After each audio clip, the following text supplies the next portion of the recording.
Teniendo un muy buen día. Les voy a hablar, según el Departamento de Neurología que encontré en un artículo, sobre el levetiracetam. El levetiracetam es un antiepiléptico moderno que fue aprobado en el año 2000.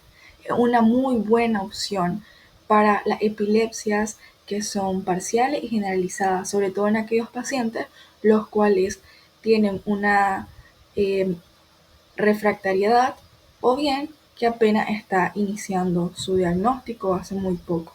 En cuanto al mecanismo de acción, el mecanismo de acción es único. Lo que pasa aquí es que se une a las proteínas glicoproteína 2A que se encuentran en las vesículas sinápticas, son las encargadas de reducir la acción que tienen estos neurotransmisores y sobre todo reducir a la excitabilidad neuronal, tomando en cuenta que tiene efectos menores sobre la corriente de calcio tipo N y también sobre la modulación en el GABA. En cuanto a la farmacocinética, debemos tomar en cuenta que la administración por vía oral es más completa y se vuelve con niveles plasmáticos mucho más altos a 1 hora como máximo, tomando en cuenta también que no se va a unir significativamente a lo que son las proteínas plasmáticas. En cuanto a su metabolismo, no se metaboliza en el hígado, por lo que se puede utilizar con otros fármacos. Y en cuanto a su eliminación, es por vía renal. Es por eso que en aquellos pacientes los cuales tienen insuficiencia renal, son pacientes crónicos, se debe de ajustar la dosis correcta. Y tomando en cuenta que en esta imagen también muestro de que no existe solo la formulación oral, existe intravenoso para aquellos pacientes los cuales no pueden ingerir por vía oral o que están pasando por un estado agudo como un estatus epilépticos. Ahora, hablando sobre el uso en niños y también en lactantes, hay que tener en cuenta que específicamente en los niños el aclaramiento es más rápido, por lo que las dosis deben de ser más altas por kilogramos, tomando en cuenta que en los neonatos su vida media es más o menos de 18 horas. En cuanto a las indicaciones terapéuticas, vamos a tomar en cuenta de que lo vamos a poder utilizar en aquellas crisis parciales refractarias. Además de eso, en las crisis tónico-clónicas generalizadas que tienen un origen idiopático. También en aquellas crisis mioclónicas, los cuales son en aquellas epilepsias mioclónicas juvenil. Y por último, y no menos importante, en las monoterapias, es decir, en aquellos pacientes que apenas se está dando el diagnóstico. Y esto fue aprobado por la Unión Europea. Hablando un poco sobre la evidencia clínica que tiene el levetiracetam, según este artículo, es que, como habíamos mencionado en las indicaciones terapéuticas, esta evidencia es que en aquellos pacientes que son que están cursando una crisis parcial refractaria en adultos, es que este levetiracetam va a ayudar en un 39% en frecuencia, sobre todo en aquellos pacientes que están utilizando una dosis de 3.000 miligramos por día.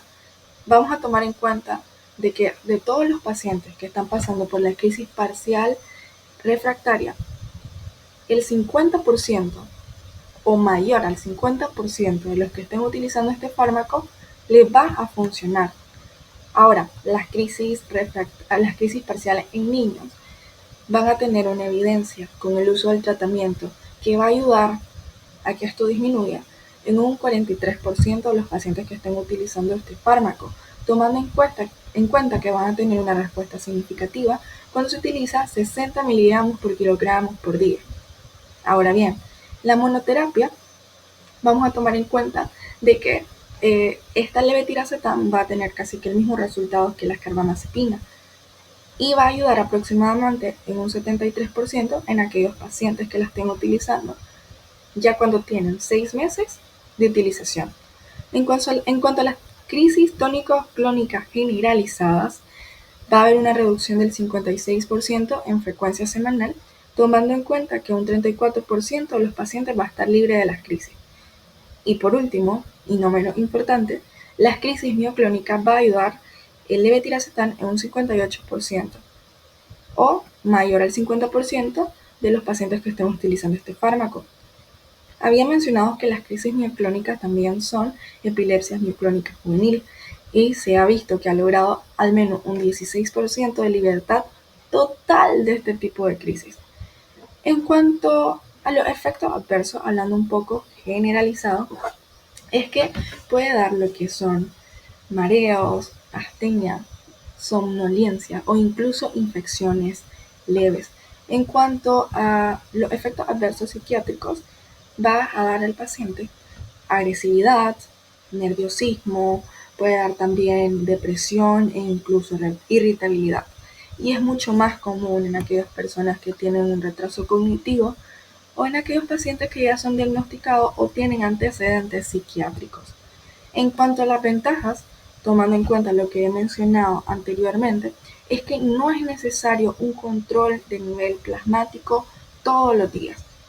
Y además de eso, se puede utilizar con otros fármacos porque hay que tomar en cuenta que el metabolismo no es en el hígado, no se metaboliza en el hígado y se puede utilizar por bastante tiempo.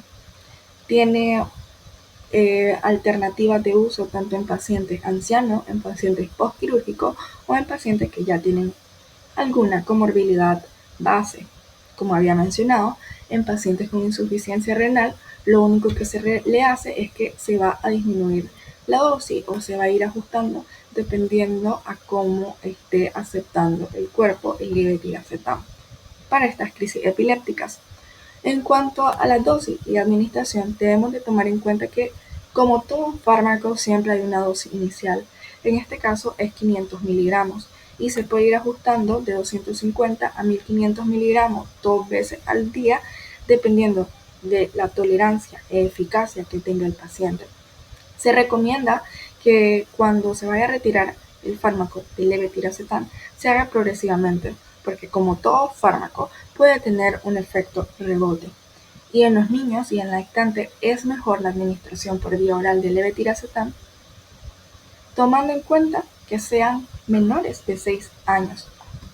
Y por último, en embarazo y en lactancia se ha visto que el levetiracetam no tiene un efecto tan significativo en las malformaciones congénitas.